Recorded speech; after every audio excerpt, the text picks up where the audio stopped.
Cześć! Witam serdecznie wszystkich oglądających na YouTubie. Słuchajcie, ja właśnie odpalam sobie streamek i myślę tak, ale bym sobie obejrzał jakiś speedrun. Dawno nie oglądaliśmy żadnego speedruna i przypomniało mi się, że kiedyś oglądałem przed snem taki fenomenalny materiał Catalysta, świetnego speedrunnera DS-ów w ogóle, który robi bardzo dobre materiały na temat tłumaczeń speedrunów. I wiecie, co sobie dzisiaj obejrzymy? Dzisiaj sobie oglądamy speedrun any% Elden Ringa. Jezu, ale to będzie złoto. I teraz co najlepsze, tu będzie dużo rzeczy wytłumaczone, a dużo rzeczy może jeszcze ja dodatkowo w ogóle będę w stanie wytłumaczyć, no nie? To będzie, słuchajcie, taki... Hey lads and lasses, I'm Catalyst, and you're tuned into an epic Elden Ring any% glitchless speedrun world record with a complete breakdown. In the any% glitchless category, the runners strive to reach the credits in the shortest time possible, utilizing only minor tricks along the way. Today's run is performed by Blanks. Więc widzowie, speedrun any% glitchless. Więc to, co wy najczęściej lubicie najbardziej, bo to jest taki niesamowity temat, jak ludzie zawsze mówią, a ja to bym obejrzał speedrun, ale stary, bez glitchy, no nie? Bo te glitche to są dziwne i faktycznie glitche w Elden Ringu są bardzo dziwne, więc teraz oglądamy to, co wam bardzo często wydaje się największym pokazem skilla. Więc ja wam powiem tak, jeżeli tak myślicie, to jesteście w błędzie, wielokrotnie to tłumaczyłem i pewnie też to poruszymy w tym materiale. Uwierzcie mi, że te glitche, to, że umożliwiają czasem, że to może wyglądać łatwiej, to doprowadzenie do tych glitchy jest jeszcze trudniejsze niż wymasterowanie gry. Ale oglądamy teraz taki najczystszy z najczystszych możliwych speedrunów. Zero glitchy. Prolific Bloodborne and Demon Souls remake speedrunner, who spent considerable amount of time playing this Elden Ring category as well. He's also known as the Jon Snow of Souls speedrunning. I wonder why. But before we kick off this thrilling run, let's delve into what it takes to reach the credits in Elden Ring, so we can understand the theory behind the speedrun route. Starting from the end, our main objective is to defeat Elden Beast. To get there, we must release the Destined Death and venture into the ringed Leyndell. To achieve this, we need to take down Maliketh. However, reaching Maliketh requires us to reach Maliketh musi być zabity, żeby przejść. To wiadomo, no nie? Which involves resting at the Forge of the Giants. To access the forge, we must first make our way through the Mountaintops of the Giants, which become accessible only after slaying Morgoth in the capital. But to enter the capital, we need to defeat at least 2 Shardbearers and pay a visit to the Round Table Hold at minimum once. And that's basically it. Now, at the beginning of the game, there are 4 Shardbearers to choose from, allowing us Dobra, widzowie, zgadujcie, no nie? Którzy są najszybsi do zabicia? Jak myślicie? Którzy są serio najszybsi do zabicia? Ja wam powiem, że nie jestem pewny i wydaje mi się, że najszybszy będzie Godrick i Radahn. Bo do Radahna ci się aktywuje portal, no nie? Tam od razu. Stawiam Godrick, Radahn, ale nie jestem pewny. Decide which two we'll target based on the time it would take to reach them. That's why in the earlier runs, the speedrunners relied on the Serpent Hunter as their weapon of choice, while taking down Rykard and Godrick.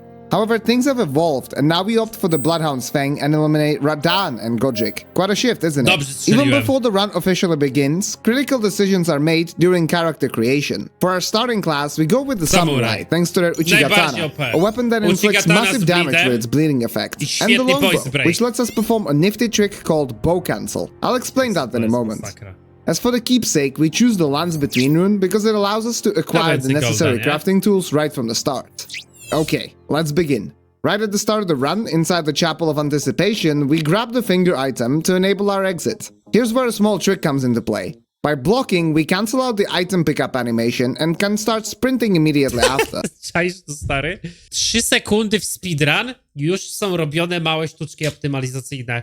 W trakcie podnoszenia przedmiotu, jak klikniesz blok, to cancelujesz animację podnoszenia go, no nie? Te speedruny są obecnie na takim poziomie. To nie jest szybkie przechodzenie gry. Nie, kurwa, to jest optymalizacja każdej klatki animacji, każdej pojedynczej, no nie? Then we unequip the arrows so that when we save and quit at the doors, there's no stand-up animation delay. Since the runs are timed using the in-game timer. To jest bardzo ważne, to jest coś, co możecie zauważyć w każdych Soulsach.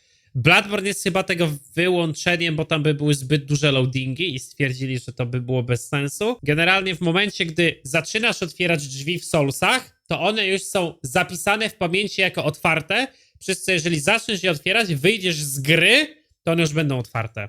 Bo animacja wstawania po loadingu jest szybsza niż dokończenie animacji otwierania drzwi. I to jest za każdym razem widoczne i to jest związane głównie z tym, że gry mają wewnętrzny timer czasu spędzonego na postaci i na tej podstawie się faktycznie mierzy czasy speedrunnerskie, no nie? W Bloodborne jedynie tego się nie robi, no bo tam wyjście z gry to jest bez kitu loading 20-30 sekund. I stwierdzili, no, że mogliby tak optymalizować te czasy, ale by to było bez sensu, bo no na każdym otwarciu drzwi, jeżeli by mieli wychodzić, to by to było po prostu irytujące, no nie? It is sometimes faster to save and quit Obejrzymy sobie potem z glitchami, no nie? than reload the save file, rather than wait for certain animations to complete. This ensures a fair competition because the timer doesn't run during load screens, preventing slower load times from putting anyone at a disadvantage. And here's a familiar sight for Elden Ring speedruns. Instead of fighting the first boss, we take a daring leap widzicie off a na cliff, każdym timing ranie, it nie? just right to activate the fight before meeting our end. This warps us to the next location as soon as possible, saving precious seconds on the clock. One technique you will 7 see Blanks seconds. employ throughout the run is repeatedly jumping with brief block inputs in between. That is not just because he's a bunny hop enjoyer, but it serves a purpose. When traversing flat ground or moving uphill, it's actually slightly faster than plain sprinting. Cześć, The block co? input is crucial because simply spamming jumps would result in Skakanie na równi pochyłej do góry jest szybsze niż sprintowanie, no nie? mini Jeżeli wykona się blok w trakcie. jumps after the initial one. By Dzięki, incorporating the block, we prevent this cooldown from occurring. Once the lance between rune is popped on the elevator, we make sure to take No i to wiadomo, no nie? Na windzie używa tej runy, no bo na windzie nie może zrobić the nic first step więcej, grace, to which we will come back not just once, but multiple times throughout the Teraz run. oczywiście otwieram However, szybko, there's a więc nie ma peculiar way quit-outa. of doing it. Similar to the nie? Jezu, Elden na najniższych ustawieniach doors, chyba. we save and quit to cancel out the lighting animation. Normally, opening the menu during this process is impossible, so we position ourselves facing away from the grace, forcing the character to turn around before lighting it. Czaisz to? Wyobraźcie sobie Side of Grace, podnosisz go będąc obróconym do niego tyłem, z uwagi na to masz Side of Grace od razu odpalonego, ale przez to, że postać musi się pierwsze do niego odwrócić, to możesz odpalić menu, którego nie mógłbyś normalnie odpalić i robisz quit-outa, co jest szybsze niż po prostu zwykłe sięgnięcie przy tym, no nie? Czego ludzie nie znajdą, nie? This momentary turn allows us to open the menu or even the map and execute the save and quit. No i Right teraz after bow that, when glitch, leaping nie? away from Vare, we pull off a nifty trick called bow cancel that I already mentioned. By equipping the longbow in the right hand and two-handing it at a precise moment during the fall by pressing R1, we Nie can masz completely animacji spadania. bypass the landing animation. The timing for this trick varies for each job. I teraz wyobraźcie sobie, jakie to jest niesamowite. Uwielbiam takie przekminy w grach, że gdyby żadna ze startowych klas nie miała łuku, to te speedruny wyglądałyby inaczej. Literalnie umieszczenie na jednej ze startowych klas łuku jako dodatku sprawia, że jest to jedną z klas preferowanych do speedrunowania, bo możesz na przykład tutaj na tym skoku zyskać, nie wiem, tam sekundę, no nie? Wyobrażacie to sobie?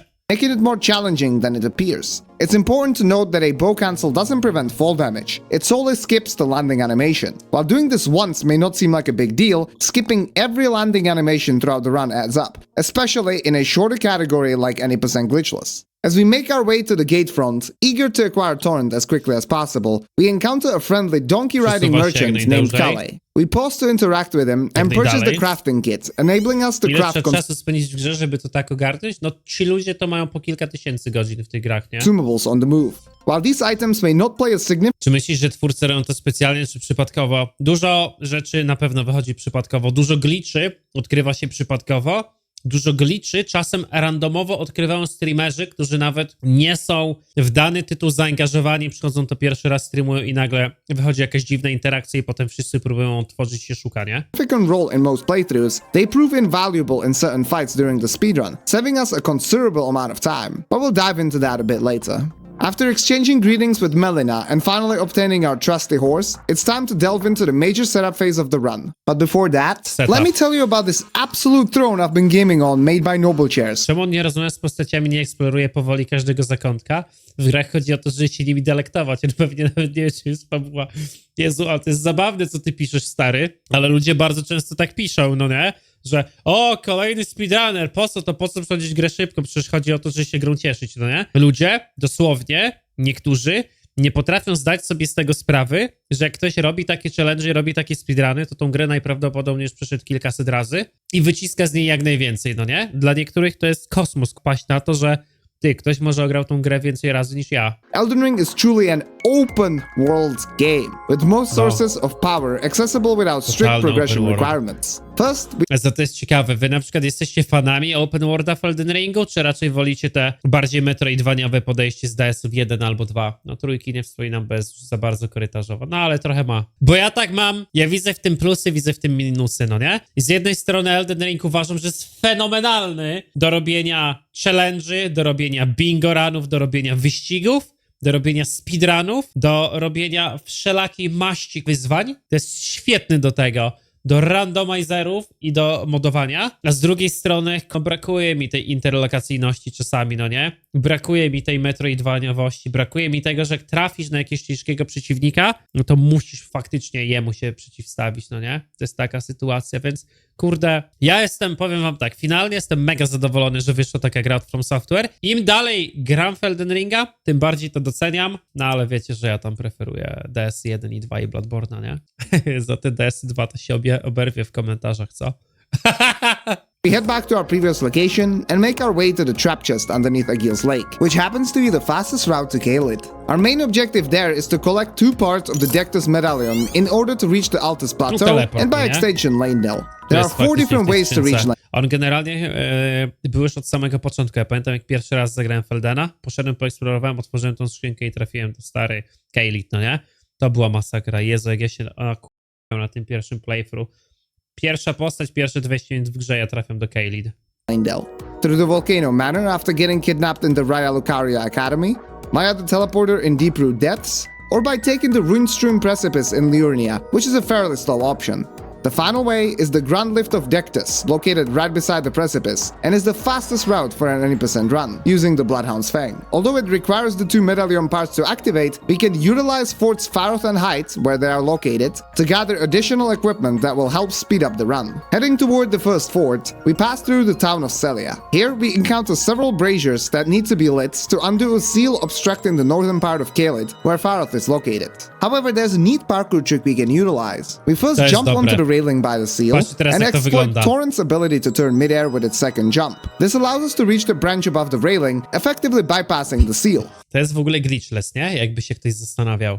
To jest całkowicie glitchless zrobione. Po prostu tak wyglądają kolizje w tej grze. Then, instead of taking the Spróbujcie to sobie, odpalcie grę, spróbujcie to sobie zrobić sami, no nie? main lengthy path, we save time by climbing the cliff directly.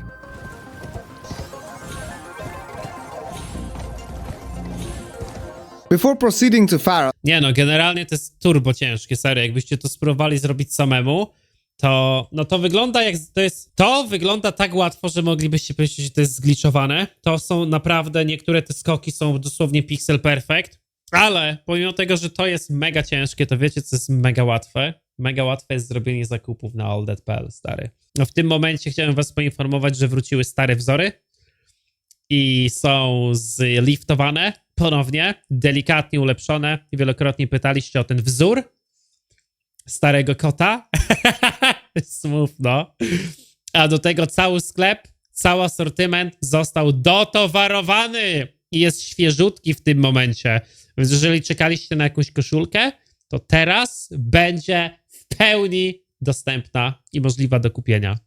Mamy koszulki, mamy czapki, mamy bluzy, mamy long sleeve'y, mamy smycze, naklejki, kubki, torby, podkładki, czapki i plakaty. Dosłownie bierzcie i jedźcie z tego wszyscy. No nie? Więc sprawdzajcie to na 100%, a na święta to szykujemy w ogóle jeszcze większą dostawę z totalnie nowymi wzorami, których nie było. Za kolonówek nie ma, ale masz skarpety stary, w anime baby nawet. No nie? we make a stop at the Church of the Plague. Resting here is essential for reasons apparent later, and also because at this point we're still trapped by the chest and need to rest in order to warp again. While seated, we take advantage of Melina's services and have her transport us to the Roundtable Hold. As mentioned earlier, Leyndell won't open until we visit the hub at least once. When we're done, we return to the Celia tunnel and pick up a Somber Smithing Stone +5 located nearby. All Elden Ring speedruns rely on a Somber type weapon as their primary choice. This is because upgrading a Somber weapon to its maximum level requires significantly fewer materials compared to a regular weapon. For example, reaching +3 on a regular weapon would necessitate 12 first level Smithing Stones, whereas a Somber weapon would only need 3, 1 for each level. With the Smithing Stone in hand, we gallop toward Fort Farum. Here, we not only acquired the right half of the Dectus medallion, but also pick up Rune and Radahnn's Sword Seal. The Sword Seal is a talisman that provides an additional 5 stat points to Vigor, Endurance, Strength and Dexterity. Patrzcie, jakie to są ważne statystyki. Vigor, Endurance, życie, stamina, siła, dex, no nie?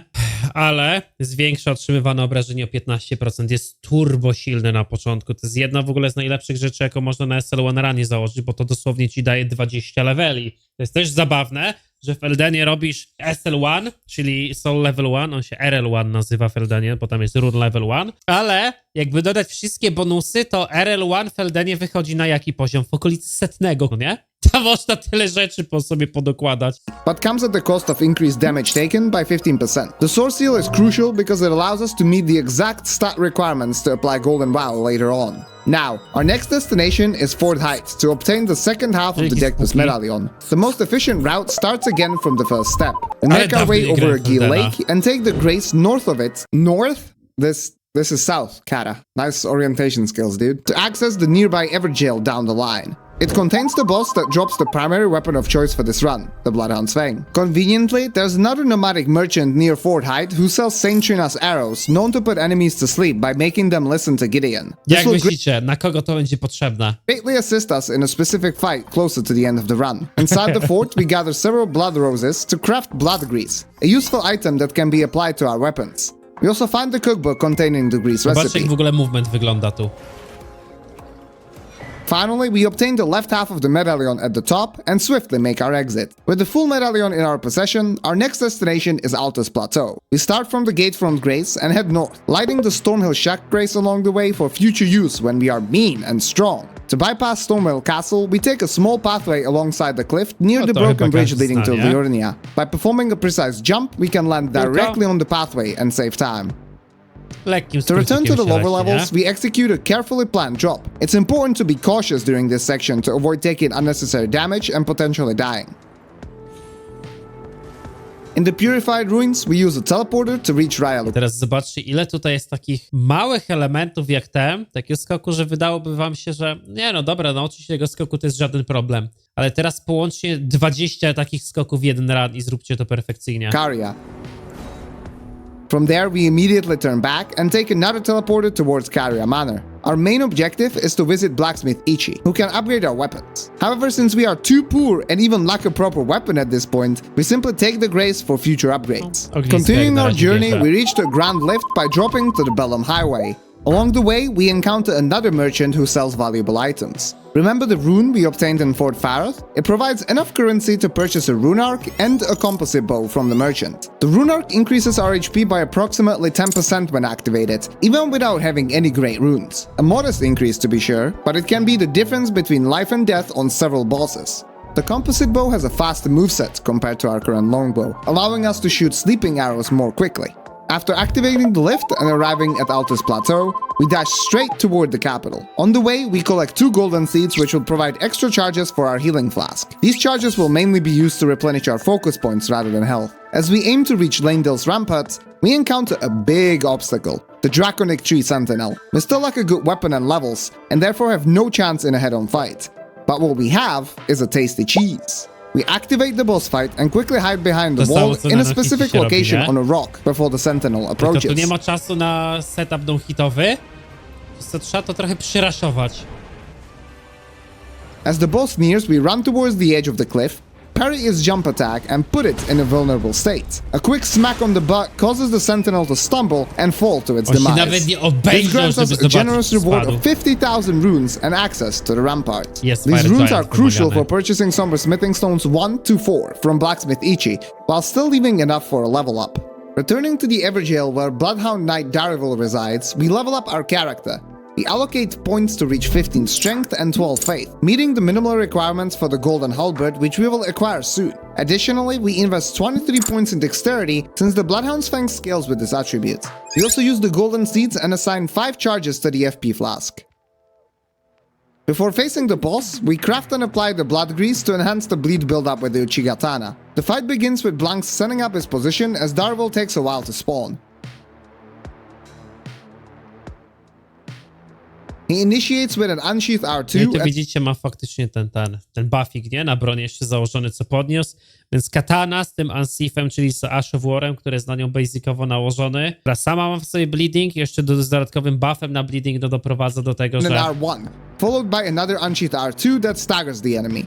I teraz te ataki na tym bossie są wyliczone, są wykalkulowane. To nie jest, wiecie, randomowa walka, gdzie on zna w pełni moveset tego, znaczy on zna w pełni moveset tego bossa, Ale ta walka wygląda za każdym razem tak Instead of samo. riposting, Blanks continues with another unsheath I attack to wielokrotnie further to build up the zobaczycie, bleed. Then another że R1 dużo and a tych final walk będzie unsheath should be schematycznych. sufficient to defeat the boss. However, Blanks cannot perform an R1 on time, so he rolls to dodge an attack and counters with a roll R1.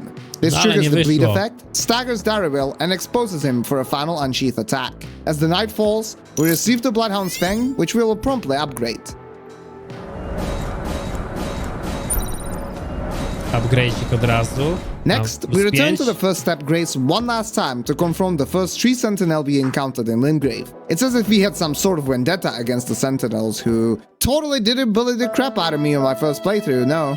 Defeating this boss rewards us with the Golden Halberd, equipped with the Golden Bow Ash of War, which is what we're after. Obtaining the Golden Bow Ash is crucial, as it boosts our damage by over 10% while improving our overall defense as well. This upgrade enables us to employ more effective strategies in upcoming boss fights, which would otherwise be slower and less consistent.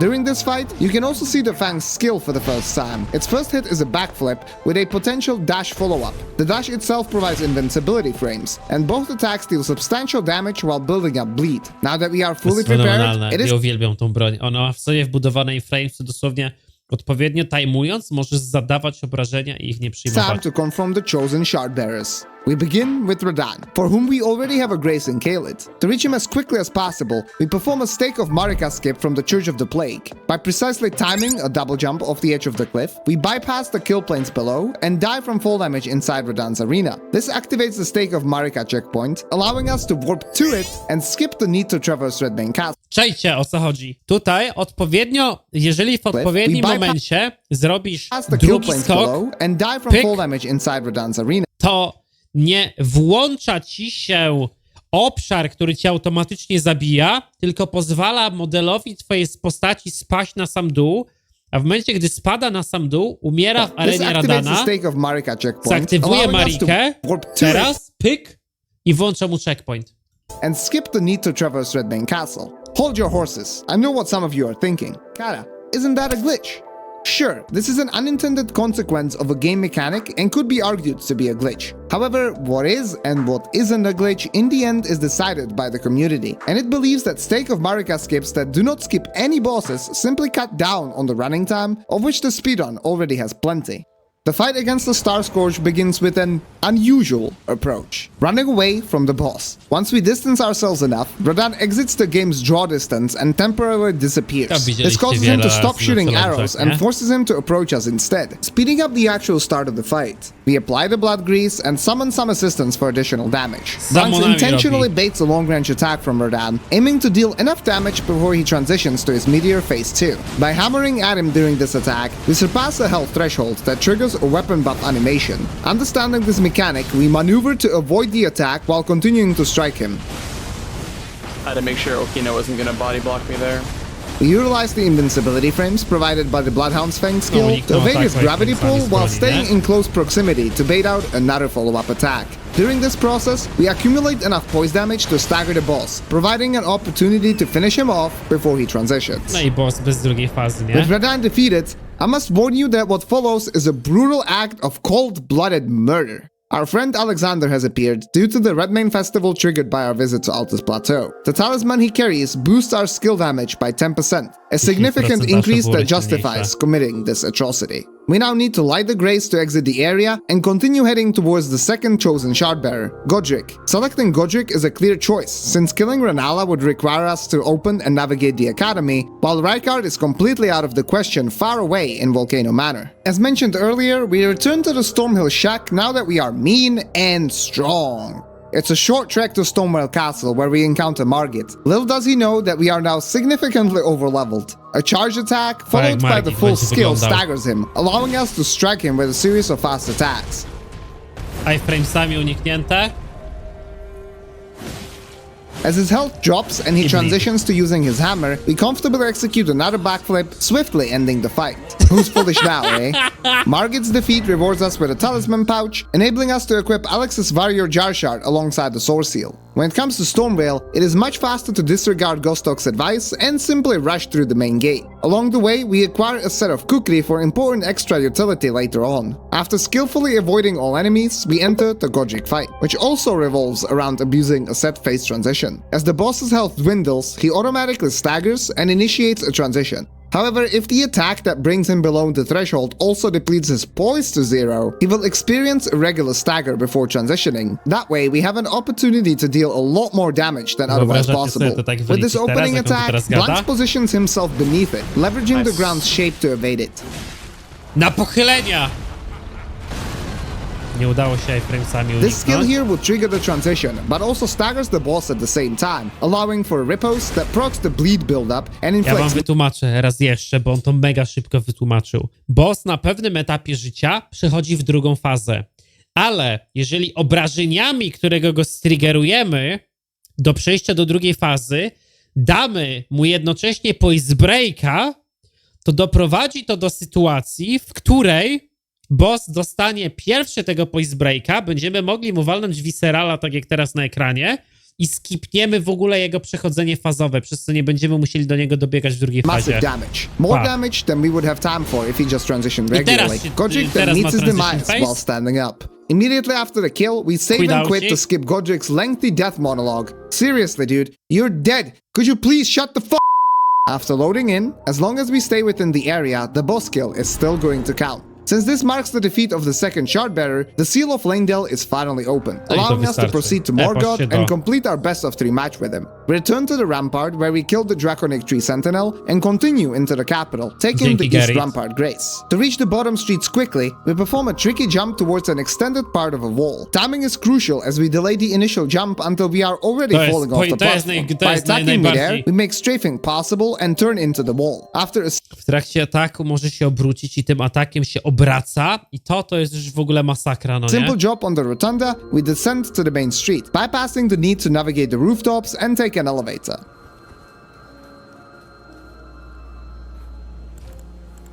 If you like that parkour, I have another one for you. Instead of scaling up the dead dragon's body in the center of Leyndell, we continue down the main road until we reach a broken bridge. Although the gap cannot be crossed, the ornaments on the right side can be stood on. However, the pillars prevent us from simply walking over, so we must perform several delayed jumps and strafe around the obstacles. This skip requires precise execution, but impressively, Blanks nails it on the first try. Falling during the attempt would necessitate an extremely quick save and quit to avoid death, as the death planes are positioned really high up. Luckily, this was not necessary. From the other side of the bridge, we ascend the massive tree branch and encounter the next boss, Spirit Godfrey, or Goldfrey, whichever you prefer. As with Darville earlier, Spirit Godfrey takes some time to spawn, allowing us to throw a kukri at him for additional damage. He begins by throwing his axe, which Blanks strafes backwards to punish with the BHF skill while avoiding another attack with a dash. Blanks effortlessly jumps over a stomp AoE, creating another clean opening.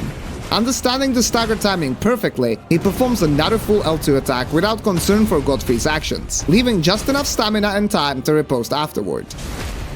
Dzięki Exe. One final L2 attack concludes the No fight. easy. Łatwo wygląda, nie? Now, to the reason we are here, Morgoth. The third and final Shardbearer in this run operates similarly to how Godrick did with the phase transition. After dealing enough damage at the start, Morgoth is likely to cast an AoE barrage of arrows, so Blanks knows exactly which attacks to choose. By staggering the boss when passing the threshold for the phase transition with the help of bleed damage, the transition is delayed. The sequence after the riposte requires extreme precision, as the next skill must be executed while avoiding any incoming attacks. As Morgoth takes damage and starts transitioning to his second phase, another bleed proc finishes him off just on time to prevent the transition. It's an amazingly well executed fight. At this stage, Blanks is aware that he is on a comfortable record pace, so the nerves must be starting to build up. Fortunately, a long running section to the Mountaintops follows, allowing him to regain composure. After obtaining the rolled medallion from Melina to activate the ground lift leading to the Mountaintops, we warp back to the East Capital Rampart, and once again perform the tricky jump to reach the streets. However, this time we head towards the eastern side. Demonstrating the challenge of this jump is Blanks hitting its second try this time around. Still, it's not the biggest time loss. Along the way, we collect several somber smithing stones as the game basically throws them at us. We find the +6 stone in Leyndell, as well as the exalted flesh on the way, which boosts our physical attack power by 20% for 30 seconds after use. The elevator here presents an ideal opportunity to activate the purchased rune arc without wasting any time. In the Forbidden Lands, we obtain a Somber Stone +7 alongside a Freezing Grease located by the Ground Lift of Roll. This will come in handy for a particularly talkative boss later on. Upon reaching the Mountaintops, we slay a giant beetle to acquire Somber Smithing Stone +8 and then take the Ancient Snow Valley Rune's Grace, allowing us to return to Ichi and upgrade our weapon from +5 to +8. Now it's time to head straight to the Fire Giants, but there are 3 different ways to do so. The slowest option is to run around the freezing lake, as most players probably did during their casual playthroughs. Another approach involves using the invisible bridge that spans the ravine and leads to Heretical Rise, one of the puzzle towers. However, the fastest option involves a small skip around the freezing lake, using some conveniently placed rocks. That's what we'll go for in this run. We first quit out by the cliff to de-aggro the Dragon Borealis, since reloading the game resets enemies to their initial positions. Then, we run up the cliff at a specific angle to avoid falling off and carefully aim our first jump into the wall, while executing a perfect 90-degree turn to the right with the second jump. This allows us to reach the upper parts without having to go further around. As for the Fire Giant, he also transitions between 2 phases, but his transition works differently than what we have seen so far. Once a specific HP threshold is reached, a cutscene immediately triggers the start of the second phase without any additional animations. However, we can exploit the poise build up on the boss at the end of phase 1, which carries over to phase 2. This enables us to stagger the boss much earlier in the second part of the fight, compared to starting from 0 poise damage. Tylko żeby utrzymać ten damage, trzeba chyba rzucić kukri. Chodzeniem na konia. Canceluję damage z siebie. Blanks begins by breaking the Fire Giant's bracelet to expose his weak spot, which becomes the primary target to deal extra damage. Just as the boss is about to roll away, a charge R2 attack builds up enough stagger. Another full skill and a charge R2 are sufficient to trigger the transition. Immediately after the cutscene, Blanks replenishes his mana and throws a cookie at the boss to prevent his poise from depleting. The second phase always starts with a Firestorm attack, so Blanks safely lands a charged attack followed by a skill. The second part of the skill is aimed at the head for increased damage. The boss staggers due to the previously built poise, and another weak spot becomes exposed. The eye. The very last attack procs bleed for massive damage, flawlessly finishing the fight. Since Melina yeeted herself into the forge, we get transported to Farum. Standing between us and Maliketh is just one other boss fight, but it would be incredibly challenging without the tools we have previously gathered, the Godskin duo. Conveniently, there's a Somber +9 on the way, which we obviously don't say no to. We immediately upgrade the Bloodhound's Fang to +9, which will be crucial to have enough damage for the remaining boss fights. The Godskin duo fight starts with Blanks using the composite bow with its fast moveset to hit the noble, and then the apostle with Saint Trina's sleeping arrows. Each Godskin needs to be hit 3 times, after which they fall asleep for a full 60 seconds. This gives Blanks plenty of time to buff up with the Golden Vow and the previously picked up Exalted Flesh, as well as perform the damage setup. In this fight, the bosses share a cumulative health bar. You see, in From Software games, it is possible to attack enemies and deal damage to them even after they already died. Since their health bar is empty, it doesn't really lead to anything. But here... Jak patrzcie teraz, zadał mu obrażenie, niby go zabił, ale z uwagi na to, że ten przeciwnik ma połączony pasek z życia z głównym paskiem życia bossa, który jest schowany tak jakby gdzie indziej, to zadając w ten model obrażenia, nadal będzie ściągał obrażenie z głównego paska. After killing one individual, we can keep hitting its corpse and deal damage to the shared health bar. This allows us to finish the fight without spawning any additional Godskins besides the first 2. It works exactly like the Four Kings fight. No, co daje mu możliwość zabicia Godskinów in Altus 1, for example. The goal here is to deal as much damage as possible before the boss staggers. The subsequent riposte can then be followed by an L2 for the biggest possible overkill. The same strategy is utilized on the Apostle, except Blanks goes for a backstab instead of a riposte, as a riposte wouldn't give him enough time to perform a full L2 before the corpse despawned. At this point, you might say that there's still another boss fight between us and Maliketh, which are those freaking birds, man. And I would agree, but we have an awesome skip to completely bypass their BS. We drop around this round elevator and take it up to the top of the tower. Instead of Ale continuing down to muzyczka the z bridge, windy. we can land on a ledge whose collision extends far enough to stand on. Then we jump around the pillars and make it over to a ladder that leads directly to the Great Bridge before Maliketh. These are the best kind of skips. They look cool, save time, and also avoid annoying parts of the game. Okay, so Maliketh is, in principle, very similar to the Fire Giant because he has the same Czy on taką muzykę nagle type of wstawił? phase transition. We want him to open with a running attack so that we can charge in our 2 and trade with him. This way, he's going to do a follow-up, which we can avoid and punish No, with our skill Maliket to jest stack. generalnie w pełni kontrolowalnym bossem. Odpowiedni movement i odpowiednie ułożenie się względem Maliketa pozwala forsować konkretne ataki na nim.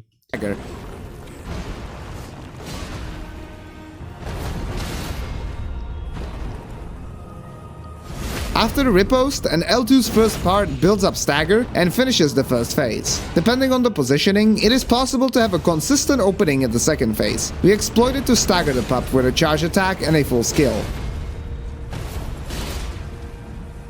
No i easy. Another quick L2 after the riposte finishes the fight. It is then slightly quicker to quit out as soon as the boss dies, as it will immediately trigger the automatic teleport to the Ashen Capital, which we would otherwise have to wait for. Now, it's a pretty straight line to the end, but perhaps the most execution-heavy fight is right ahead of us. Tu nie ma, to jest glitchless run. Believe it or not, that fight is Gideon. Any NPC fight in From Software games Jezu, is Gideon annoying, to but jest Gideon's unlimited spam of poezja. abilities might just take the throne in Elden Ring. Jak That's to why we wygląda. try our best to prevent him from ever reaching that stage. To deal the most damage in the least amount of time, we apply the frost grease obtained in the Forbidden Lands. Gideon's big mistake is that he starts the fight by talking. A lot.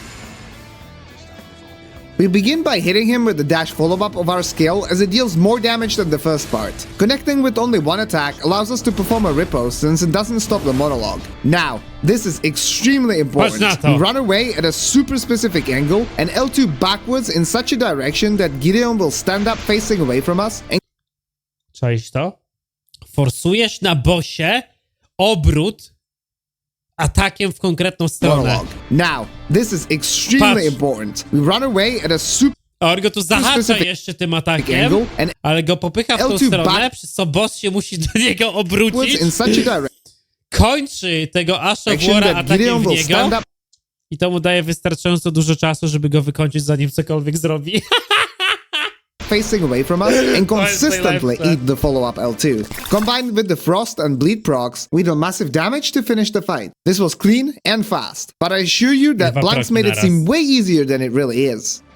Before the final 2 fights, we spent our remaining runes on the last level up, getting some vigor as well as pumping strength and dexterity for additional power. Godfrey is yet again a 2-phase boss, with poise build-up that can be carried over between the phases. Overall, the first phase has similar attacks as the Spirit version, except he follows them up more often, which is good because those follow-ups can be strafed and heavily punished. On the first entry, the opener is always guaranteed as it's connected to the cutscene, so we strafe it and respond with a charge attack. Then we try to stagger him without dealing too much or too little damage, so that enough poise can be built up before entering the second phase. Patrz jak go obrócił pięknie.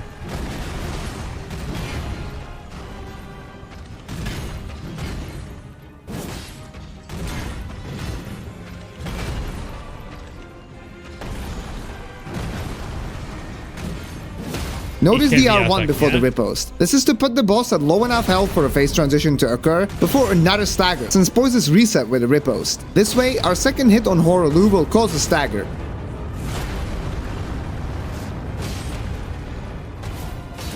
He always opens this phase with a grab, so we walk away and punish with a full L2, breaking his ports. I voice break. Hit i visceral. After the riposte, an R1 and an L2 finish the job as he stands up and starts screaming. Only one more double boss fight stands between Blanks and the world record. For everyone's favorite redhead, the most random part of the fight is the start because he later has 2 exploitable scripted sequences, a big jump, and several AoE slams at the end. The start isn't the fastest possible, but Blanks did the best with what he had. Nie, z opener.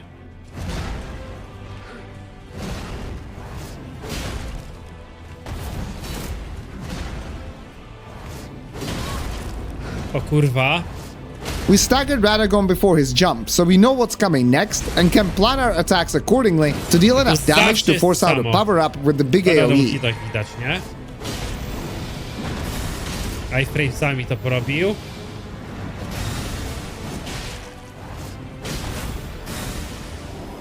These slumps can be jumped over and punished before the last one connects and L2 finishes the fight. Cześć to? Trzeci atak. Ahead of Elden Beast there is Trzeci atak. Jak spadał, to zadał mu obrażenia wcześniej niż on, bo wiedział, że to będzie poise break. Ahead of Elden Beast, there is just enough time to rebuff and fully refill our resources. If the start of Radagon's fight was random, Elden Beast is on another level. It will always open with a big fire attack landing in front of it, so Blanks quickly repositions to its side and starts hammering at it. Just as the boss tries to swim away, a precisely timed L2 connects in the nick of time and staggers it out of the animation. Big damage is dealt while Elden Beast is on the ground, and then a riposte is performed. What happens next relies purely on luck. The worst case would be a swim away into the big circle attack, during which the boss cannot be reached at all, losing precious time and the record. Fortunately, the beast decided to continue with a melee attack, which Blanks masterfully avoids. Utilizing the invincibility of the dash, he punishes it perfectly. While the boss goes for another favorable attack, Blanks finishes it before anything has a chance to connect. Let's fucking go, Poezja, baby! nie? Holy Dzięki shit! Albert za 19 miesiąc. After a quick quit out to speed up the teleport to the stone platform, Blanks has just beaten the previous world record by a full 17 seconds. Fucking world record, baby!